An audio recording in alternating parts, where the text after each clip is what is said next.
Hello friends, welcome to our official YouTube channel Odisha job service. देखो friends, आज आपण मानक पई ओडिशा रे टेलीकॉलर एग्जीक्यूटिव पोस्ट आउट होई सारिछि, जहा की पोस्ट संख्या आपण मानक रहउछि 40 गोटी वैकेंसी रहउछि। पोस्टिंग लोकेशन आपण मानक भुवनेश्वर, कटक, जाजपुर, पुरी ए 4 गोटी जिल्ला रे आपण मानक नियुक्ति रहिछि। एथि सहित आपण मानक ओडिशा रो समस्त जिल्ला रो पुरुष एवं महिला कैंडिडेट माने एई जॉब रे एलिजिबल हेइ परिबे।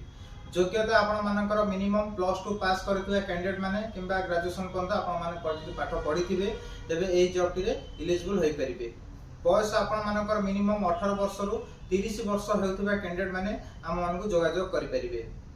एथि सहित आपण मानकर सैलरी प्रत्येक मास रे 8000 रु 14000 मध्ये आपण माने पाई परिबे। एथि सहित आपण माने वीकली गोटे छुट्टी एवं मंथली गोटे 4टा छुट्टी आपण माने पाई परिबे।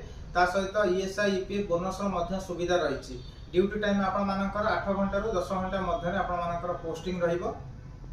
जदि आपण मानक मध्यनु केही भी ए जॉब के पय इंटरेस्टेड थेबे, तेबे आपण मानकर document, Aadhaar card, bank passbook, certificate, resume, photo थिले आपण माने ए जॉब के पय एलिजिबल होई परिबे। जदि आपण मानक मध्यनु केही भी ए ऑफिशियली जॉब के पय इंटरेस्टेड थेबे, तेबे दिया जेतिबा officially address Rasulgarh Bhubaneswar near Urmi hotel plot number 222 रे आपण माने सीधा सड़क कांटेक्ट करी ऑफिस को आसी जॉइनिंग कर परिबे। जदि आपण माने किछि अधिक जानिया पे चाहू जदि, तबे दिया जेतिबा ऑफिशियली कांटेक्ट नंबर रे सीधा सड़क जोगाजोग कर परिबे।